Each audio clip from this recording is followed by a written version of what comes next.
Hello. आज का हिंदू का एडिटोरियल आपके सामने में है। थोड़ा सेटअप हमने कोशिश किया है चेंज करने का, ताकि थोड़ा देखने में और अच्छा लगे। वर्ड मीनिंग आपका दिया हुआ है। रिजुविनेशन, द एक्ट एंड और the process of making somebody or something look, feel younger, more lively and more modern। किसी चीज को ऊर्जावान, ज्यादा सक्रिय बनाना, रिजुविनेशन। अल्टरनेशन, ध्यान रखिएगा, ये अल्टरेशन से नहीं है। अल्टरेशन का मतलब होता है बदलाव। अल्टरनेट से बना हुआ है, एक के बाद दूसरे का आना, अल्टरनेट। और उसी अल्टरनेट में the fact of two things following one after the other in a repeated pattern, एक चीज का दूसरे के बाद एकदम रिपीटिशन में आना। ट्राजेक्टरी का मतलब पाथ, रास्ता। Apparatus, system. क्रोनी, तुम लोग बार बार अभी सुने होंगे, एक हम लोग के यहाँ लोग बोलते हैं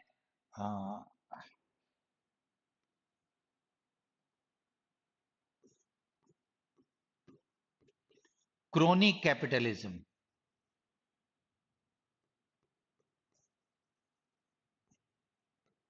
क्रोनी मतलब होता है a person that somebody spends a lot of time with, मतलब दोस्त।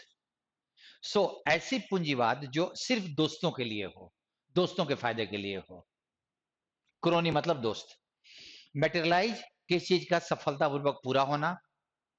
स्पाइन, वो उसका चूंकि मीनिंग अलग है इसीलिए मैंने यहां लिखा है मोरल स्ट्रेंथ, नैतिक ताकत। He lacks spine. Prognosis, a judgement about how something is likely to develop in the future. उसको फॉरकास्ट ही बोल सकते हो, पूर्वानुमान, कि कोई चीज भविष्य में जाकर कैसी बनेगी, उसको प्रोग्नोसिस कहा जाता है, कैसी उसकी स्थिति होगी। ड्रेकोनियन, ड्रेकोनियन लॉ के सेंस में इस्तेमाल किया जाता है रिप्रेसिव, अत्याचार भरा, दमन करने वाला, बहुत कड़ा कानून। रिस्ट्रेन, बाधित करना। रिपील, नियम या कानून को समाप्त करना, एब्रोगेट, खत्म करना नियम कानून को। इंप्लाई, अर्थ होना लेकिन डायरेक्ट अर्थ नहीं, उसका इनडायरेक्ट मीनिंग क्या निकल रहा है, उसको imply. Discourse, a long and serious treatment और डिस्कशन और सब्जेक्ट इन स्पीच और राइटिंग, किसी भी मुद्दे पर बहुत लंबा और बहुत सीरियस डिस्कशन को डिस्कोर्स कहा जाता है। प्रोपगेट, प्रचार करना, publicise. Relegate, to give somebody a lower or less important position, rank than before, किसी चीज को, किसी व्यक्ति को महत्वहीन बना देना, उसको, जैसे अभी अभी आएगा वो, महत्वहीन स्थान दे देना उसको, उसका महत्वपूर्ण ऊपर नहीं बढ़ाना, उसका महत्व कम करना। Repertoire, all the things that a person is able to do, उसका रेपर्टायर मतलब stock, you should have a good many words in your repertoire. तुम्हारे रेपर्टायर में, स्टॉक में बहुत सारे वर्ड्स होने चाहिए, खजाना जिसको बोलते हैं, तुम्हारा अपना, इंडिविजुअली।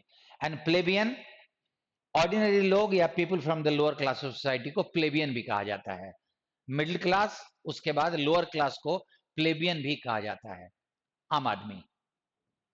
अब हम लोग,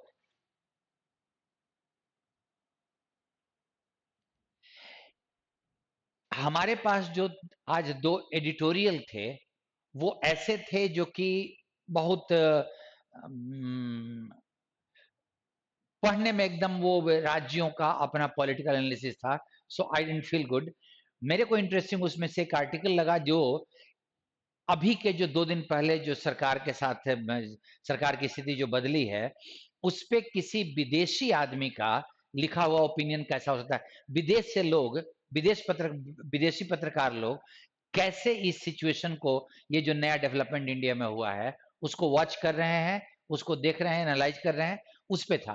तो मुझे लगा कि आप लोगों के लिए ये फायदेमंद होगा, सो मैंने उसको, उसी को टेकअप किया। और चूंकि ये वो आर्टिकल था तो बहुत बोरिंग नहीं हो, इसके लिए कि मैंने उसमें से कम ही टेकअप किया था। द रोड्स टू इंडिया री डेमोक्रेटाइजेशन, देखो देखो उसने बोला है री डेमोक्रेटाइजेशन, मतलब दोबारा इसको डेमोक्रेटिक बनाना होगा जो खत्म हो गया था, एंड द चैलेंजेस, और उनके सामने में चुनौतियां क्या हैं, ये उसका मेन टॉपिक था। द जनरल इलेक्शन में will mark the end of a cycle, एक चक्र चल रहा था, उसका ये खत्म हो सकता है वो, ये जो election, and the beginning of a new chapter. But the rejuvenation of India's democracy, India के डेमोक्रेसी को सक्रिय बनाना, will depend on the role of key players including civil society. Civil society मतलब हम आम लोगों का भी, जिनका जिनकी बातें लोग सुनते हैं, उनका भी अपना एक की रोल है कि इंडियन डेमोक्रेसी को अच्छा कैसे बनाया जाए। The 18th general election probably marks the end of a cycle, in spite of the fact that it has not resulted in an alternation in power. Alternation in power का मतलब एक आदमी हटा उसके बाद कोई दूसरा आया, जैसे यूएसए में होता है ना, डेमोक्रेटिक और रिपब्लिकन में, कि उनके उनकी सरकार हटी, दूसरा कोई आया, बीजेपी की सरकार रही। सो ये did not happen in alternation in power, a dimension usually need for characterising an election as critical.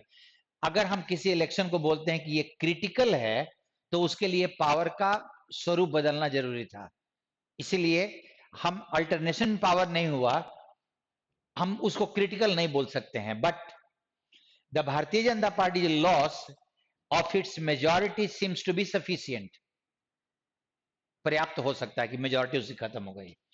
It might well be, देखना डबल हाइफन है मतलब बीच वाले को तुम बाद में पढ़ना, it might well be for a redemocratisation process और to reach its logical conclusion. ये हो सकता है कि ये रीडेमोक्रेटाइजेशन के लिए एक लॉजिकल कंक्लूजन को पे पहुंचाने के लिए, रीडेमोक्रेटाइजेशन को, ये संभव हो सकता है, बट अंडर सर्टेन कंडीशंस, लेकिन उसके लिए कुछ शर्तें हैं। For 10 years, India has followed a path of de-democratization. 10 साल से इंडिया में de-democratization मतलब हम democratization को कम कर रहे थे 10 साल से। That has found expression in the concentration of political and economic power in a few hands. जिसमें हुआ क्या कि कुछ हाथों में पावर, डेमोक्रेटिक पावर कंसंट्रेट कर गया। At the top of the state apparatus, state के सिस्टम में जो टॉप पे थे, a handful of men decided for the rest, और कुछ लोग पूरे बाकी लोगों के लिए डिसीजन ले रहे थे, at the expense of parliament and federalism, parliament and federalism की कीमत पर वो डिसीजन ले रहे थे कुछ लोग, as well as many other institutions. In the business world, a limited number of friends, cronies, could get access to the country's resources. देखना विदेशी लोग कैसे हमारे यहाँ की चीजों को देख रहे थे। अब हमारे यहाँ पहले क्या होता था कि सीधे लोग बोलेंगे कि ये जो झूठ का प्रोपेगेंडा है, लेकिन एज ए कॉमन मैन आप सोचना कि क्या ऐसा हो रहा था।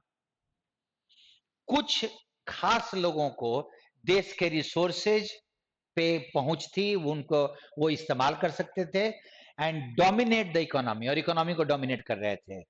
इन this regime inequalities increased, inequalities बढ़ा, but the poor continued to support a pro rich government, लेकिन गरीब इस प्रो रिच, जो रिच के लिए काम कर रहा था, in the name of religion among other things, धर्म या कुछ और चीजों के नाम पे वो गरीब भी इस प्रो रिच गवर्नमेंट को सपोर्ट कर रहा था।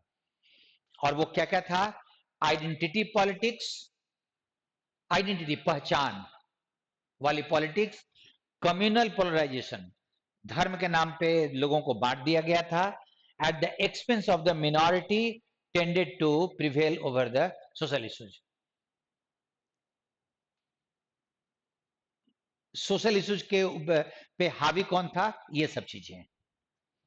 Substantial changes are expected in all these domains, बड़े बड़े बदलाव हो सकते हैं इन क्षेत्रों में today, because of the new balance of power and because of some narrative shift. जो वर्णन किया जा रहा है, जो चीजें बताई जा रही हैं, उसमें भी बदलाव होगा, तो इन क्षेत्रों में भी बदलाव होने का चांस है। But will they materialise, but क्या वो एक्चुअली होंगे? राइटर अपना ओपिनियन बोल रहा है। No shift but a tilt, बदलाव नहीं हुआ है, एक झुकाव हुआ है। टिल्ट मतलब होता है झुकना। कैसे? The balance of power has not shifted, वो शिफ्ट नहीं हुआ balance of power, but tilted, थोड़ा झुका है, because the BJP remains the dominant party, सबसे बड़ी पार्टी बीजेपी है। But for the first time in his political career, Narendra Modi will have to play the coalition game. अपनी जिंदगी में पहली बार उनको कोalition की सरकार चलानी होगी। The weakening of his authority should allow institutions to regain some of their spine। ये अथॉरिटी उनका कमजोर हुआ है, तो शायद institutions, ED, CBI, election commission, शायद वो अपना मोरल स्ट्रेंथ गेन कर रहे हैं। Bureaucrats including those of the election commission of India should appreciate that, उनको इस बात को समझना होगा कि today's masters are not as strong as they were. आज के जो सरकार में है वो उतने मजबूत नहीं जितना पहले कभी थे।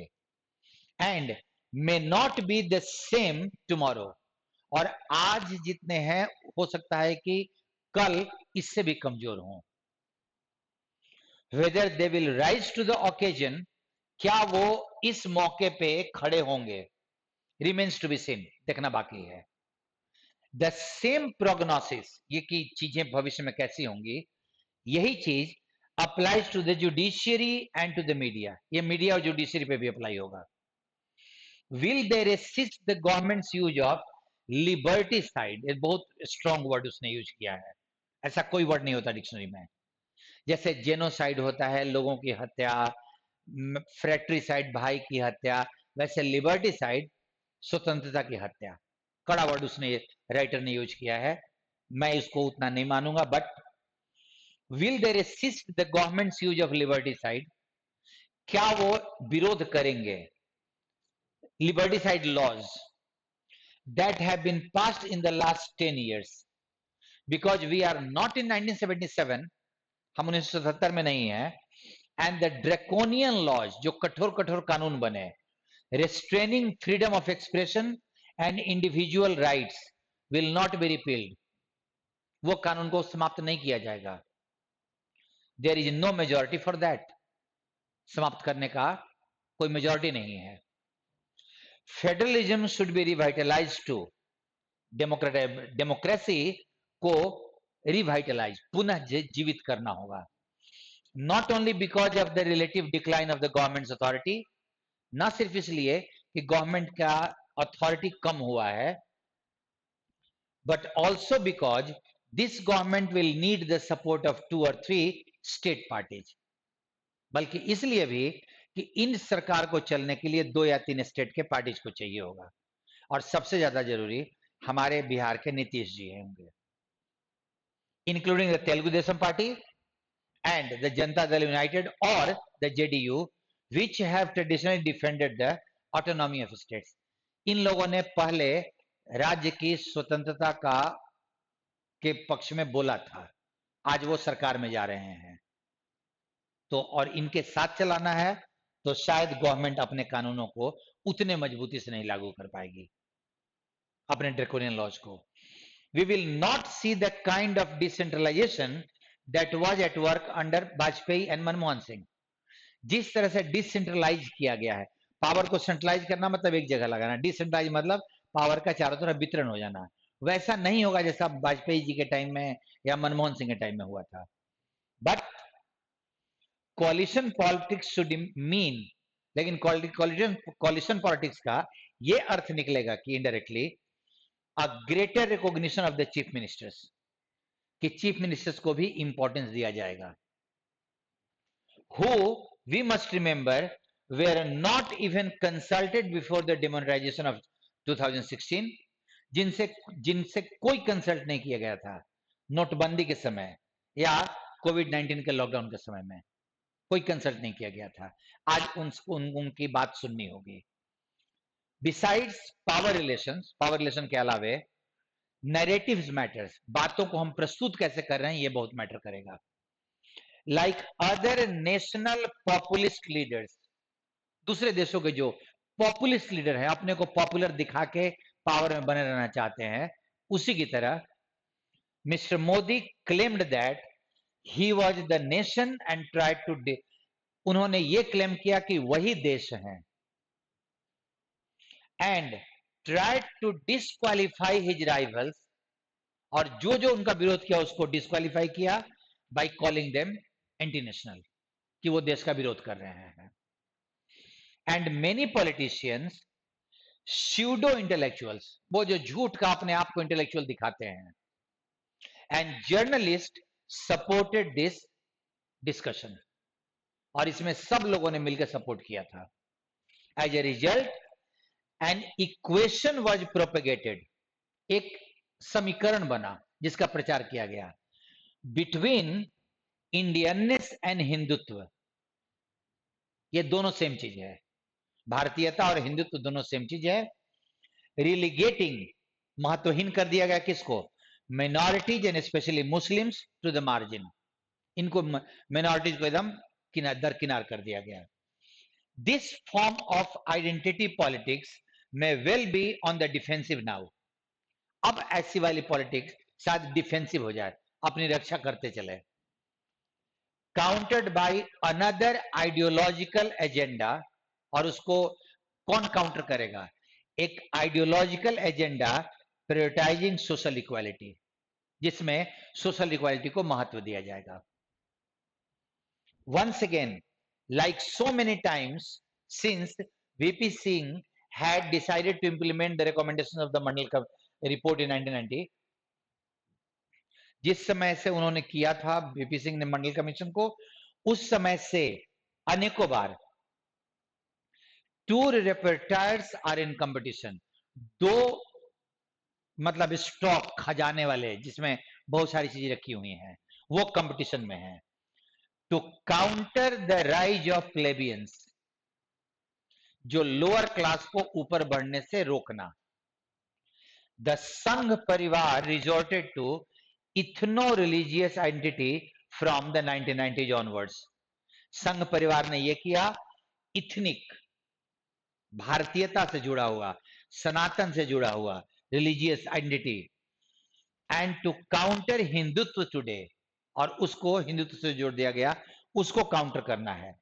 The Congress and the Samajwadi party as well as the RJD, Rashtriya Janata Dal, and other mobilise supporters, वो सपोर्टर्स को जुटा रहे हैं ये सब parties, on social issues including the caste census issue, जातीय जनगणना, in order to promote social justice again, ताकि सोशल जस्टिस अगेन उसको प्रमोशन मिले।